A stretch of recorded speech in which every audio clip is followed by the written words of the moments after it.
Ladies and gentlemen.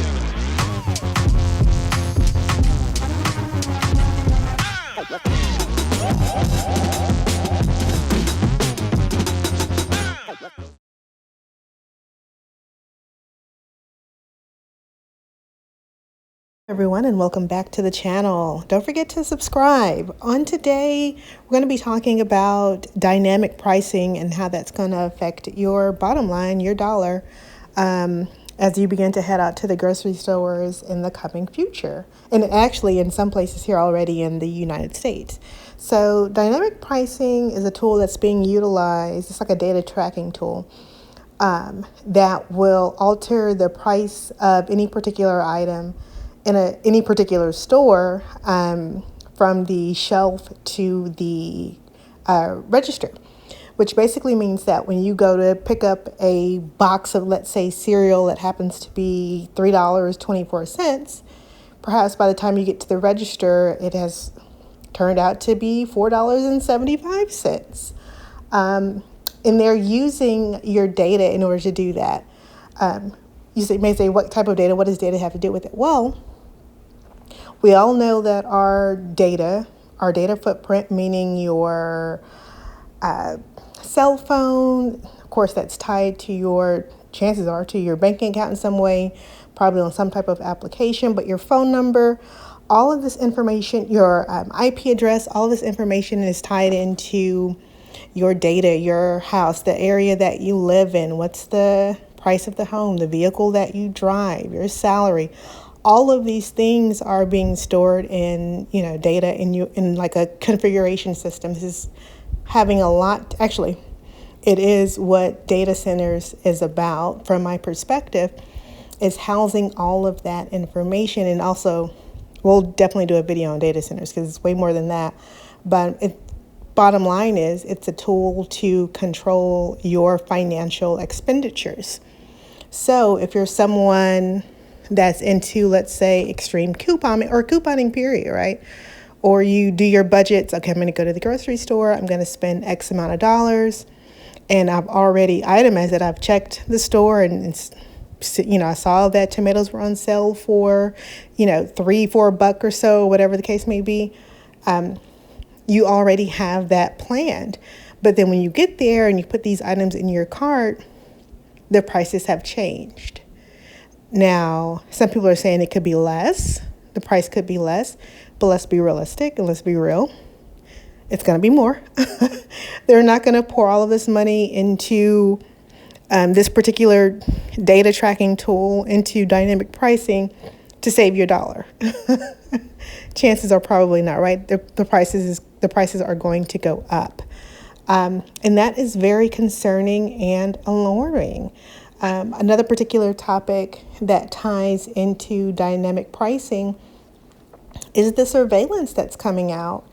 I think most of us by now, if not, here's your alert, know that smart televisions are recording you, taking photographs of you hundreds, if not thousands of times throughout your day, whether it's in your living area, if it's in your den, if it's in your bedroom. I've seen people have, television in their kitchen, where they're cutting up onions, what have you. You are constantly being surveilled. You're constantly being watched, just like the film 1984. You are constantly under surveillance by Big Brother. In your cell phone, the biggest the biggest tool. It's something that it took me a while to notice. This is before everything started becoming mainstream projected, is getting into my vehicle. And, I connect to the Bluetooth of my vehicle, to my cell phone, and then my my phone is already telling me how far I'm going. If I normally particularly go to the gym at this particular time of day, it's saying, oh, gym traffic, so-and-so, headed to gym, or headed to such and such place, headed to such and such place. And it's like, I'm not plugging in this information. It's not like I'm putting in the address saying I need to go here or I need to go there, but somehow my cell phone knows where I'm going.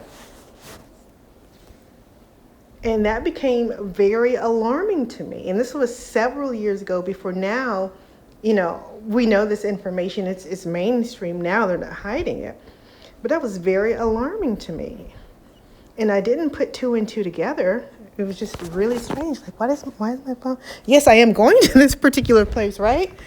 But why is my phone predicting that my travel path? Extremely alarming. So all of our movements are being tracked. Now, some people will say, oh, well, that's totally fine because if you're not a criminal, you're not doing anything wrong, who cares? It's called privacy.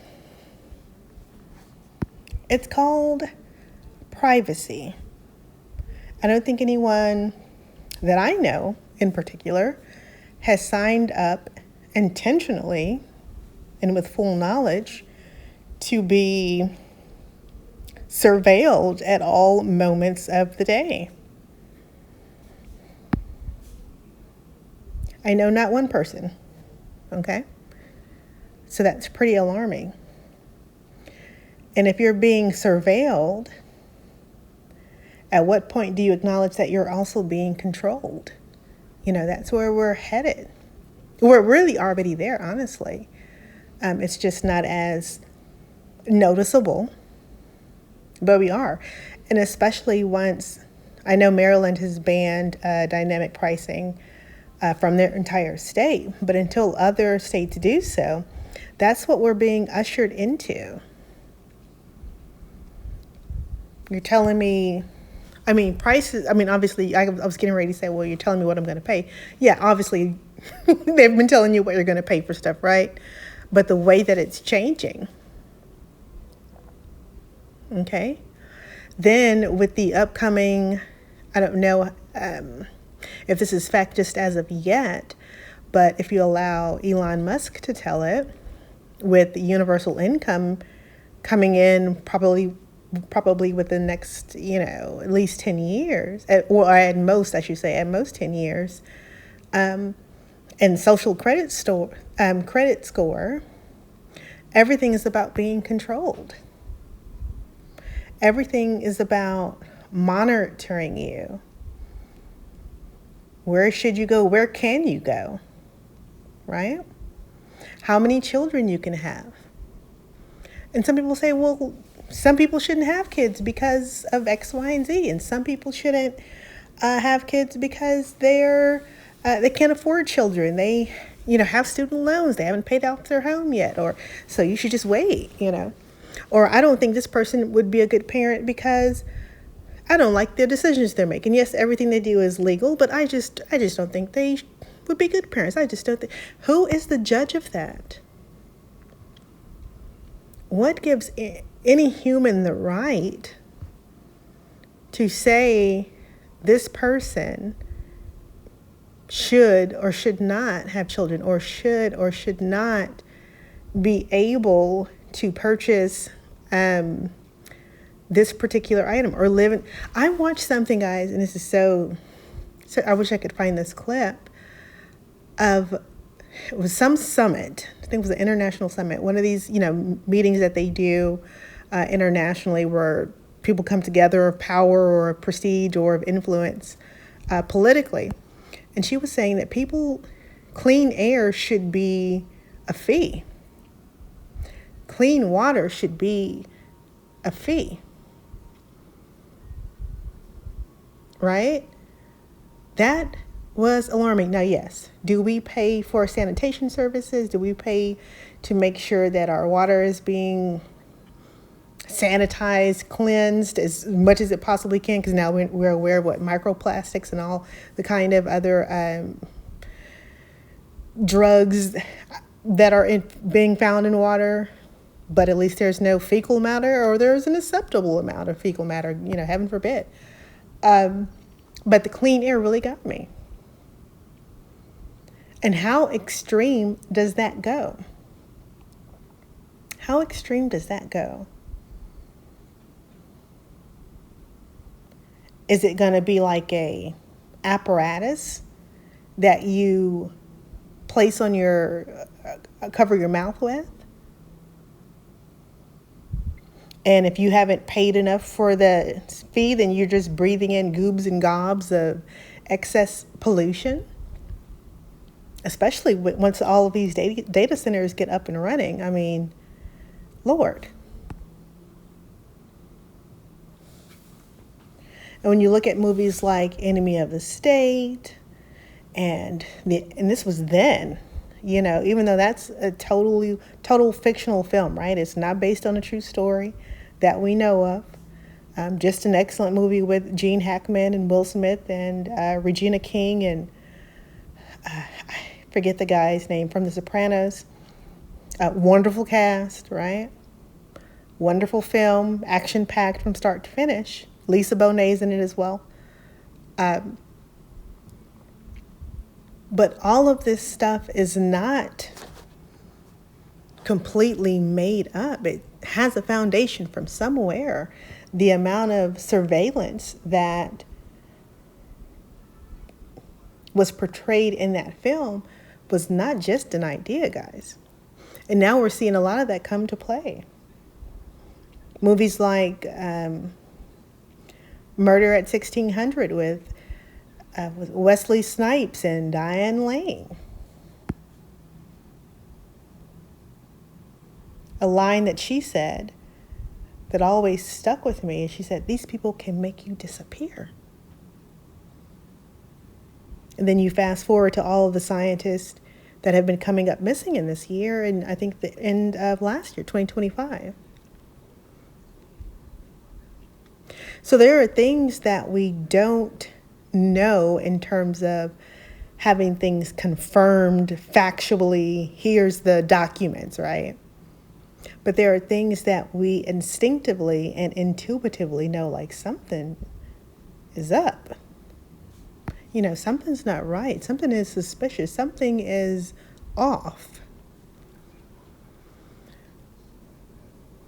Alarming and concerning. Now,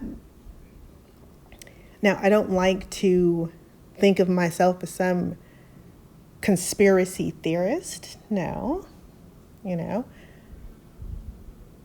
But I do like to think of myself as someone who just pays attention to patterns. Patterns tell you a lot about people, places, and things. Patterns tell you a great deal. So I'm saying all of that to say this. Even be careful is what I'm saying, and be cautious, right? We're all glued to our phones. We have them just about every moment of the day. All of that radiation, affecting your mental health, your physical health as well. They're coming out with a whole lot of studies about that. Not being able to put it down. And then you're feeling like you're being controlled or listening to, and obviously you are. But it's also, they utilize patterns as well. It's like predictive programming. It's correlation. They know that during, maybe this person has, or this demographic has a peak time of usage on this particular application or this particular website or this particular podcast during this particular time.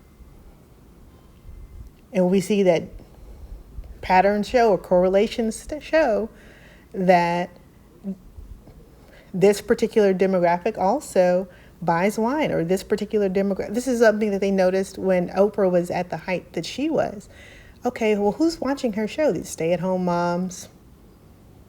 Okay, well, let's sell up some household products. And household items went crazy because you can advertise through the Oprah show, or during the Oprah show, during that 1 hour slot, and household products were, sales were going up, baby items going up,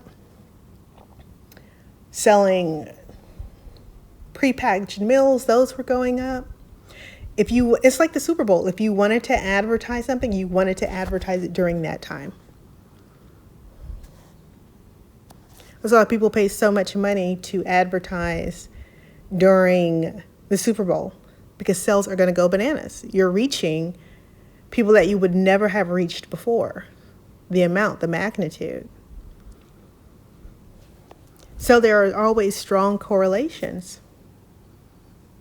During the summer, what do you see a lot of? Advertisements, vacations. Why? Because kids are out of school. So now you don't have to take off, or take the kids out of school. Let's just go during the summer. You know what's also busy during the summer? And spring break? Medical offices. So all of these things, are correlative to each other. So it's control, it's study, it's data. It's all it really boils down to is data, or data, like some people like to say. I know what you want because I know what I show you should want. And then you just buy into it. People that are dog people, that love dogs, well, I'm just going to advertise. Okay, these people maybe, they're soft-hearted, they're spirited.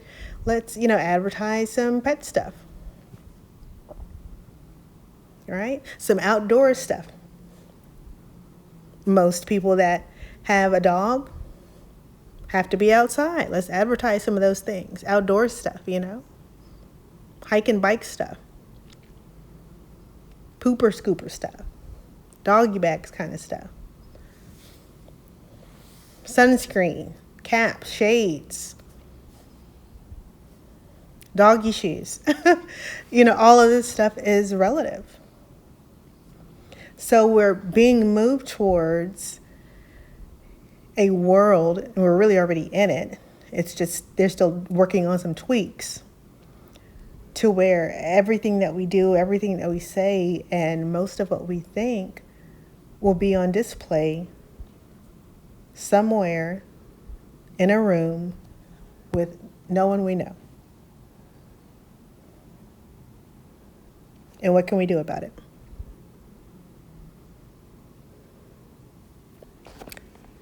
Those are just my thoughts. Thanks for watching.